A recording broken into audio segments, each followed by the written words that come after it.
để buổi chiều mà cái này trực yết á cái ly ốc xay ốc tiêm ốc nó cái này buổi chiều và khơi mà nhái là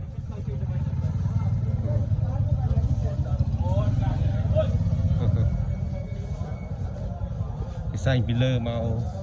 dùng cái xanh pile tài màu cái miền bị chu hề cái này cái đạn lơ này là xây đó cái rồng cà rồng mấy đó cái vô một buổi chiều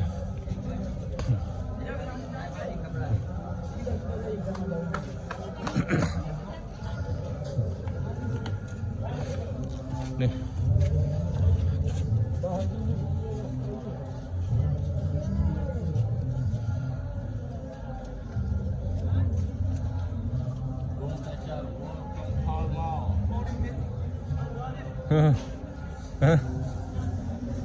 việc lấy tay kề miền này cái này nhỏ gặt kia người sạc này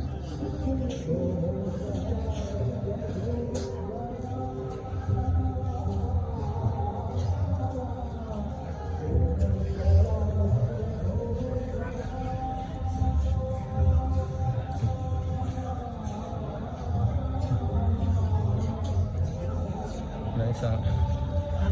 nào lấy sạc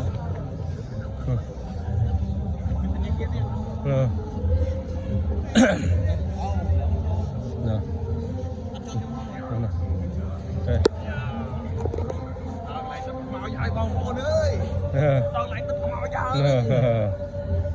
là cái này mới chia sạp của mình thừa nhá